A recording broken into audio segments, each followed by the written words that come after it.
السلام علیکم ورحمۃ اللہ وبرکاتہ۔ بسم اللہ الرحمن الرحیم۔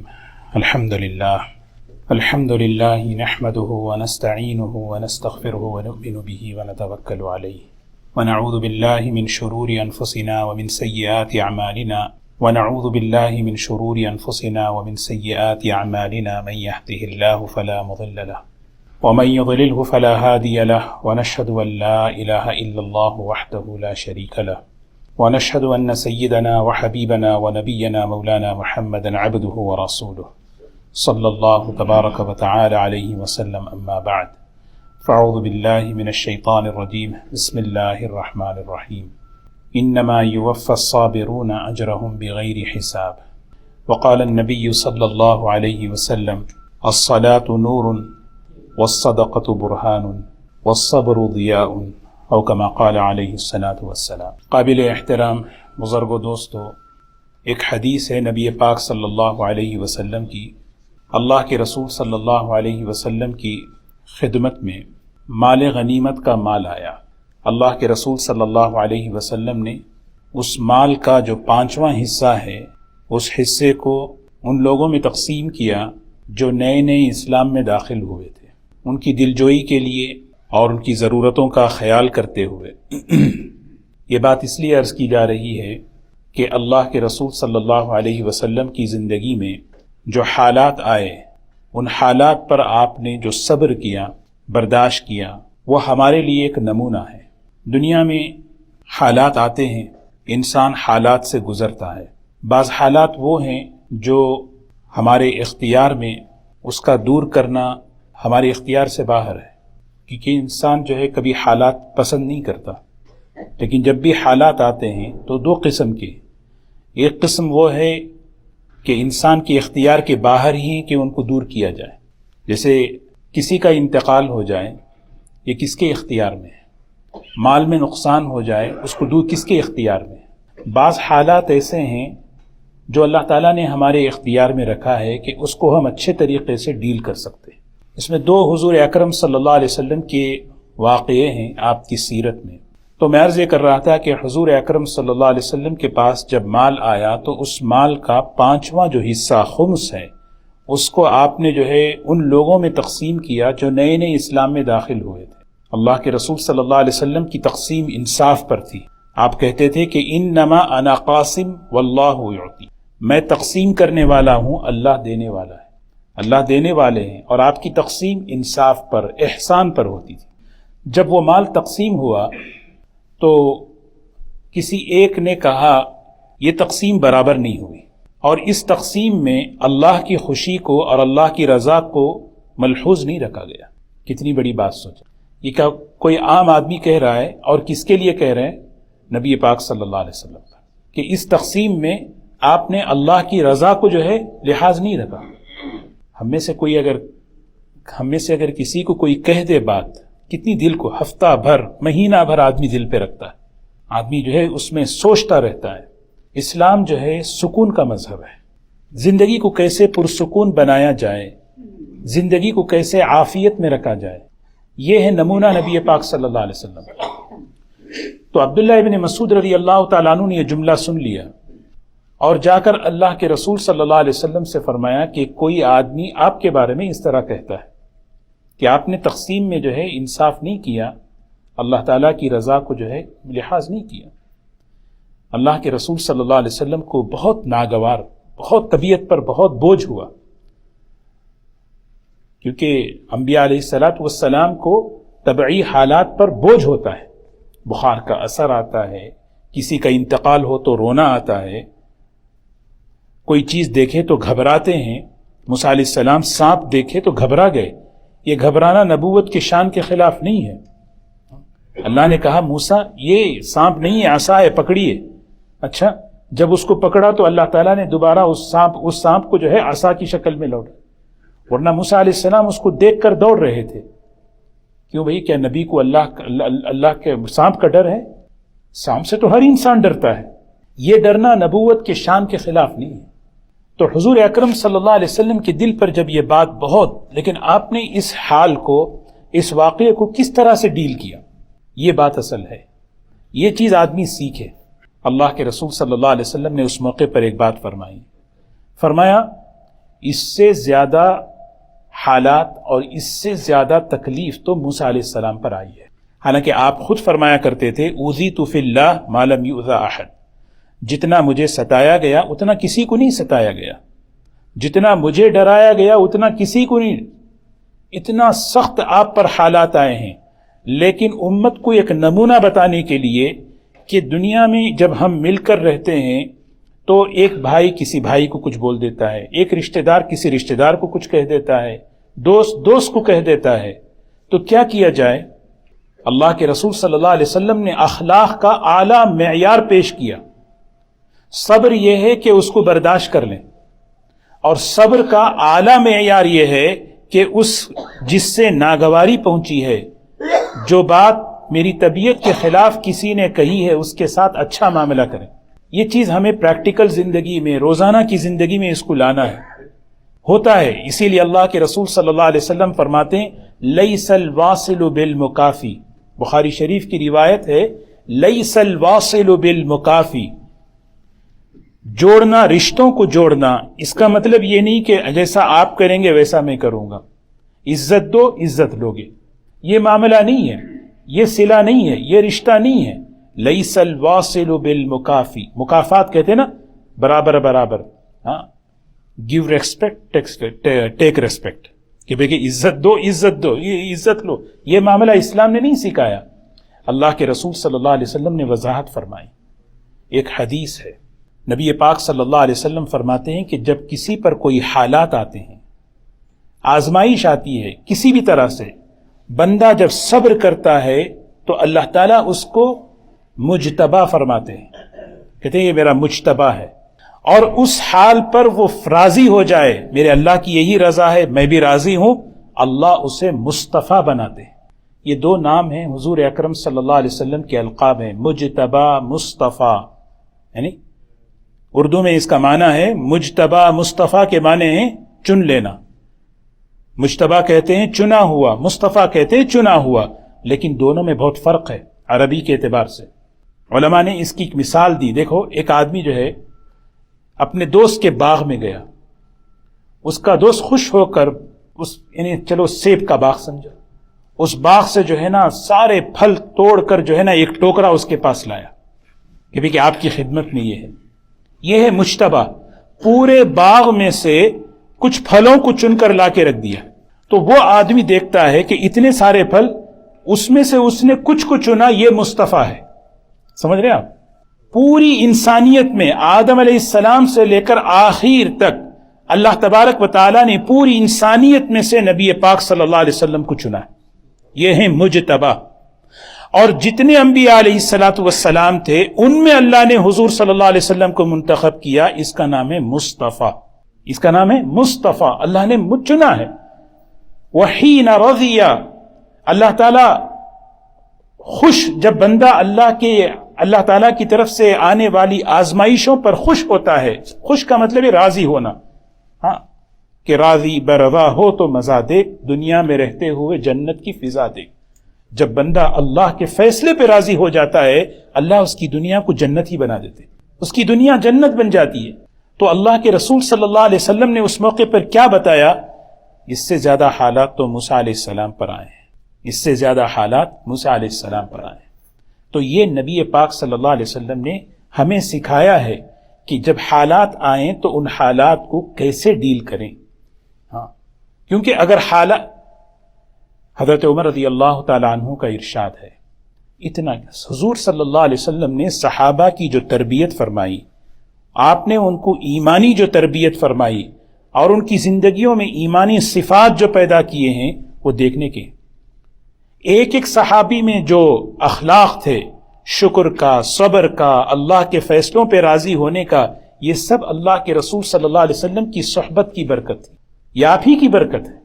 حضرت عمر رضی اللہ تعالیٰ عنہ بڑی بات، بہترین بات فرمائی، اس کو ہمیں یاد کر لینا چاہیے۔ فرمایا کرتے تھے جب بھی کوئی مصیبت کسی پر آئے، سب سے پہلے وہ یہ دیکھے کہ یہ مصیبت میرے دین پر آئی یا دنیا پر آئی۔ آدمی دیکھے دین پر آئی یا دنیا پر آئی، ویسے دنیا پہ بھی نہیں آنی چاہیے، ایک مسنون دعا ہے، اس کو یاد رکھنا ہے، اللہم انی اسألک العافیہ ودوام العافیہ والشکر علی العافیہ. 3 باتیں ہیں. کتنی بہترین دعا دیکھیں. اللہم انی اسألک العافیہ، اے اللہ میں تجھ سے عافیت کا سوال کرتا ہوں، زندگی چلتی رہے، سب ٹھیک ٹھاک رہے، عافیت کا سوال کر رہا ہوں. اور اس سے آگے ایک جملہ فرمایا والدوام علی العافیہ، عافیت پر ہمیشہ مجھے رکھیے.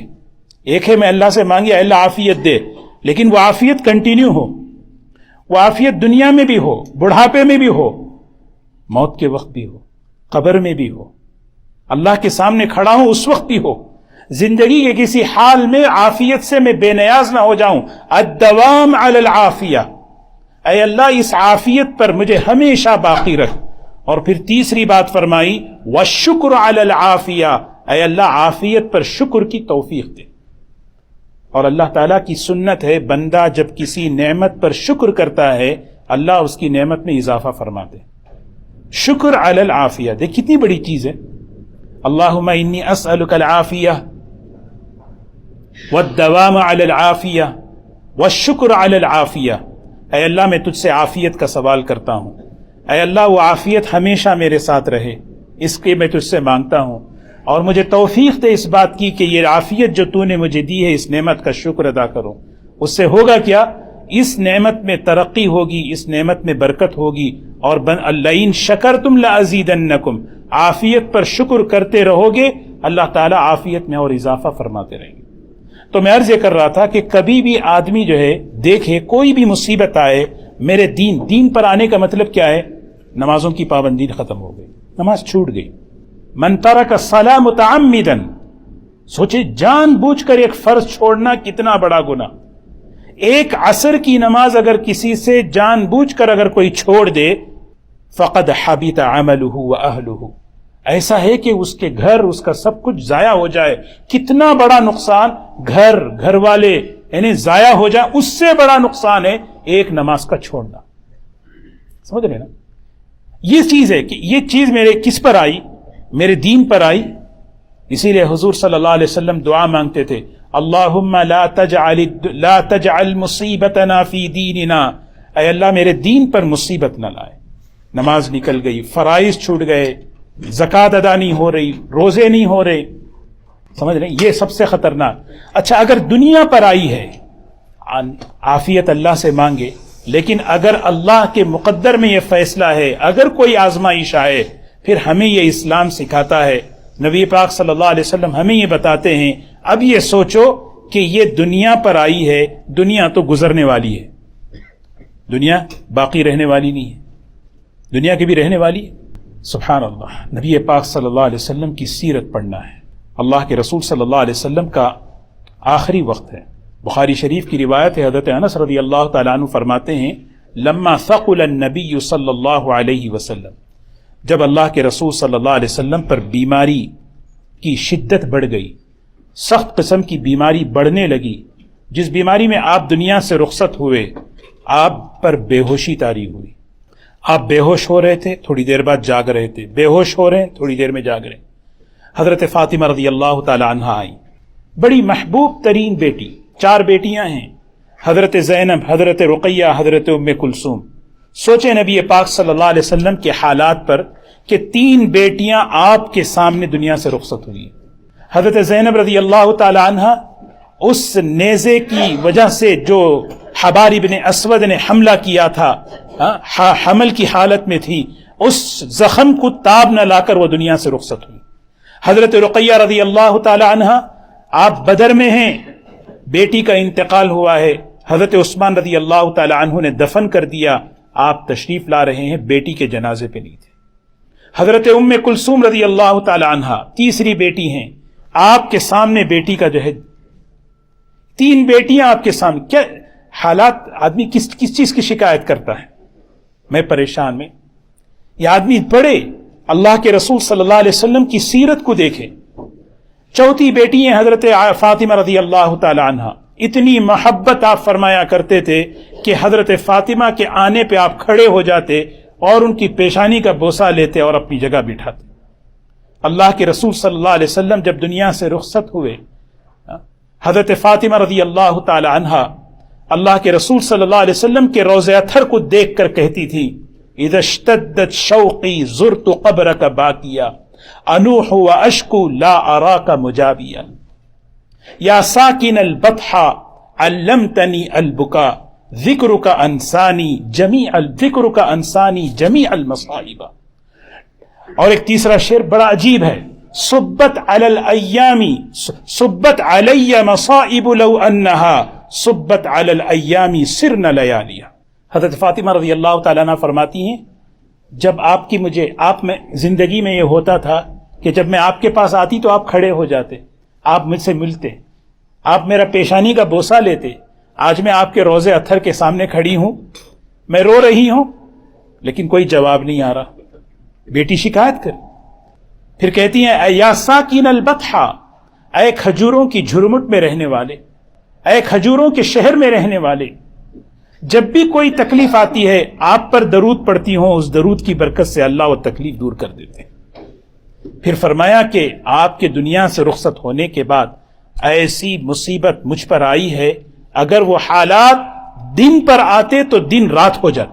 حضرت فاطمہ رضی اللہ تعالیٰ عنہ فرماتے آپ کا انتقال ہو رہا ہے، حضرت فاطمہ رضی اللہ تعالیٰ عنہ آپ کو دیکھ کر کیا کہہ رہی ہیں، یا ابتا وا قرب وا کرب، ہائے افسوس، ہائے بے چینی، یا ابتا، ابا جان کی بے چینی مجھے دیکھی نہیں جا رہی، ابا جان کی جو سختی ہے وہ دیکھی نہیں جا رہی کہ اب حضور اکرم صلی اللہ علیہ وسلم پر غشی طاری ہے، آپ کے پسینے پر، آپ کے پیشانی پر پسینہ نکل رہا ہے، آخری وقت ہے۔ حضور اکرم صلی اللہ علیہ وسلم نے سنا تو بلایا، بیٹی ادھر آؤ۔ آپ نے فرمایا، بہترین جملہ فرمایا، لیس علی ابیک کرب بعد اليوم، آج کے بعد تیرے باپ پر کبھی کوئی تکلیف نہیں آنے والی، آج کے بعد لیس علی ابیک کرب بعد اليوم، آج کے بعد تمہارے والد پر کبھی کوئی تکلیف نہیں۔ کیا بتا رہے ہیں؟ دنیا آزمائش کی جگہ، امتحان کی جگہ، انسان گزرتا ہے، لیکن جیسے ہی انسان کا وقت دنیا سے ختم ہوتا ہے، سارے ایمان کے ساتھ اگر وہ دنیا سے جا رہا ہے تو ساری تکلیفیں بند، بیماریاں ختم، پریشانیاں ختم، حالات ختم۔ دنیا حالات کی جگہ ہے، اگر ایمان والا ایمان پر ہے تو دنیا کی ہر نعمت اس کے لیے ہر چیز بہتر ہے، اور جیسے ہی اس کی روح اسی لیے سب سے بڑی جو چیز ہے وہ کیا ہے؟ وہ ہے اللہ کی نافرمانی۔ شیخ سعدی رحمت اللہ علیہ کہتے ہیں در مصیبت گرفتارم نہ کہ در معصیت، اللہ کا شکر ہے کہ اللہ تعالیٰ نے کوئی دین پر میری مصیبت نہیں لائی، ہاں کوئی تھوڑی سی بیماری ہو گئی، تھوڑی سی پریشانی آ گئی، لیکن میں نے جیسے عرض کیا اس پر بھی بندہ اللہ سے عافیت مانگے، اس میں بھی اللہ تعالیٰ سے عافیت سوال کرے۔ حضرت عمر رضی اللہ تعالیٰ عنہ فرمایا کرتے تھے جب بھی کوئی مصیبت اور آزمائش آتی میں یہ دیکھتا کہ میرے دین پر آئی یا دنیا پہ آئی ہے، یہ دنیا تو گزر رہی ہے۔ اللہ کے رسول صلی اللہ علیہ وسلم دنیا سے رخصت ہو گئے اور آپ نے اس موقع پر یہ پیغام دیا، کیا پیغام؟ سارے حالات اس دنیا سے جڑے ہوئے ہیں، جیسے ہی موت آئے گی حالات ختم ہو جائیں گے۔ ایمان والے کے لیے تو بہترین حالات، یا ابتا اجاب ربا دعاہ یا ابتا جنت الفردوس مأوا۔ حضرت فاطمہ رضی اللہ تعالیٰ عنہ فرماتی ہیں ابا جان، یا ابتا جنت الفردوس مأوا، جنت الفردوس تو آپ کا ٹھکانہ ہے، یا ابتا اجاب ربا دعاہ، ابا جان آپ نے تو رب کی دعوت پر لبیک کہا اور اللہ کے پاس آپ چلے گئے۔ حضور اکرم صلی اللہ علیہ وسلم دنیا سے جاتے جاتے آپ نے امت کو یہ سبق دیا، ایمان والے کے لیے وہ حالات صرف اس کی موت تک ہیں، جیسے ہی موت آئی حالات ختم، وہاں سے اس کی جنت شروع۔ کیسی جنت؟ تتنزل علیہم الملائکہ اللہ تخافوا ولا تحزنوا وابشروا بالجنہ، وابشروا بالجنہ۔ سب سے زیادہ جو ڈرنے کی جو چیز ہے وہ اللہ کی نافرمانی ہے، معصیت ہے۔ وجہ اس کی یہ ہے کہ اس سے اللہ ناراض ہوتے ہیں، اور ایک ایمان والے کے لیے اللہ کی ناراضگی سے بڑھ کر کوئی چیز دنیا میں نہیں ہونی چاہیے۔ اللہ عافیت میں رکھے، اللہ تعالیٰ حفاظت میں رکھے، لیکن ہمارا ایمان، ہمارا یقین یہ بنے کہ ایک ایمان والے کے نزدیک، یہی تو وجہ حضور اکرم صلی اللہ علیہ وسلم جب طائف سے واپس آئے اور طائف پر جو حالات آپ پر آئے، ان لوگوں نے آپ کے ساتھ جو معاملہ کیا، ذرا سا آپ کو ہوش آیا تو آپ نے کیا دعا مانگی؟ اس دعا میں ایک جملہ ہے، اے اللہ اگر آپ ناراض نہیں ہیں تو مجھے کسی کی پرواہ نہیں، ان لم تکن ساخطا علی فلا ابالی، آپ اگر ناراض نہیں ہیں مجھے کسی کی یہ آپ امت کو ایک پیغام دے رہے ہیں، مصیبت گھبرانے کی چیز نہیں ہے، ڈرنے کی چیز تو معصیت ہے۔ ایک بہت بڑے بزرگ ہیں شیخ یعقوب بھوپالی رحمت اللہ علیہ، اچانک سینے میں درد ہوا، گھر والوں نے ڈاکٹر کو بلایا، ڈاکٹر آئے، ان کے سینے کا معائنہ کیا، چیک کیا، کہنے لگے الحمدللہ ہارٹ اٹیک نہیں ہے، ہارٹ اٹیک نہیں ہوا، سب ٹھیک ہے، گھبرانے کی بات نہیں، اطمینان سے رہیں۔ تو حضرت نے کہا بیماری گھبرانے کی چیز نہیں ہے، گھبرانے کی چیز تو اللہ کی نافرمانی ہے، گھبرانے کی جو چیز ہے، ڈرنے کی جو چیز ہے، وَيُحَذِّرُكُمُ اللَّهُ نَفْسَهُ، اللہ خبردار کر رہے ہیں، اللہ سے ڈرو۔ بندہ جب اللہ سے ڈرتا ہے اپنا عمل درست کرتا ہے، اس کے لیے دنیا کے حالات نہیں لگتے۔ بس حضرت عمران ابن حسین رضی اللہ تعالیٰ عنہ، سوچیں 55 سال کی عمر، 30 سال تک بستر پر لیٹے رہے، 30 سال تک۔ رجل تعودہ الملائکہ، صحابہ کی جماعت میں یہ وہ شخص ہیں عمران ابن حسین، فرشتے روزانہ صبح اور شام ان کی عیادت کے لیے آتے تھے۔ 30 سال تک ان کو ایک ایسا زخم تھا، بستر پر لیٹے رہے، بستر پر، بڑی مشکل سے پہلو بدلتے تھے، بڑی مشکل ہوتی تھی۔ 30 سال چہرے پہ بشاشت تھی۔ لوگوں نے کہا آپ اتنی بشاشت سے رہتے ہیں؟ کہا میں اللہ کے فیصلے پہ راضی ہوں، اور جانتے ہو میرا معاملہ کیا ہے؟ فرشتے میری عیادت کے لیے آتے ہیں، جتنے معذور کے احکام ہیں، تیمم کے مسائل، نماز کے مسائل، حضرت عمران ابن حسین رضی اللہ تعالیٰ عنہ سے اس امت کو ملے۔ کتنے سال بیمار؟ 30 سال، 1 سال 3 دن نہیں، 30 مہینے نہیں، 3 سال نہیں، 30 سال تک بستر پر سوچا۔ اللہ اکبر۔ تو حضرت عمر رضی اللہ تعالیٰ عنہ فرماتے تھے جب بھی کوئی آزمائش آئے، دیکھو کہ دین پر آئی ہے، دنیا پہ آئی ہے، ذرا سوچو کہ اس پر اللہ کیا دینے، کیا کھویا کیا پایا۔ آدمی سوچے کیا کھویا کیا پایا، آدمی سوچے پا کیا رہا ہوں؟ اللہ تعالیٰ گناہ معاف کر رہے ہیں، اللہ تعالیٰ میرے گناہ معاف کر رہے ہیں۔ ارے دنیا میں اس سے بڑا سستا سودا کیا ہے کہ ایک مسلمان کی ٹھوکر لگنے پر اس کا گناہ معاف، تھوڑی سی بخار پر اس کا گناہ معاف، تھوڑی سی آہ پر اس کا گناہ معاف۔ اس سے بڑی، یہ تو بڑا سستا سودا ہے کہ بندہ اللہ سے یہی پہ، اور اس پر اللہ تعالیٰ مجھے درجات بلند کر رہے ہیں۔ اللہ تعالیٰ ہمیں اس پر یقین نصیب فرمائے۔ تو دوستو، سب سے بڑی حضور اکرم صلی اللہ علیہ وسلم کی مبارک سیرت میں اگر ہم دیکھیں، وہ حالات چاہے لوگوں کی طرف سے ہوں، آپ نے جیسے موسیٰ علیہ السلام، میں نے بات کی کہ اس سے بڑے حالات تو موسیٰ علیہ السلام پر آئے، اس کو سوچا آپ نے۔ یہ ہمیں بتا رہے ہیں کہ جب اس طرح کے حالات کسی سے پہنچے تو ہم سوچیں کہ اس سے زیادہ حالات تو نبیوں پر آئے، ہم صالحین پر آئے، صحابہ پر آئے۔ وہ چیز جب ہم پڑھیں گے تو ہمیں کیا ہے؟ اللہ کے فیصلوں پر راضی ہونے کا جذبہ پیدا ہوگا۔ اور جو حالات ہمارے اختیار میں نہیں ہیں، جن کا آنا ہمارے اختیار میں نہیں، نہ دور کرنا اختیار میں نہیں، تو اس میں بندہ صبر کرے، اللہ کے فیصلوں پہ راضی رہے۔ اللہ تبارک و تعالی خوش ہوتے ہیں، دیکھو میرا بندہ میرے فیصلے پہ راضی رہا، میں اس پہ خوش۔ تھوڑے سے عمل پر اللہ خوش ہو جاتے ہیں۔ اللہ تعالی ہمیں اس پر عمل کی توفیق نصیب فرمائے۔ وآخر دعوانا الحمدللہ رب العالمین۔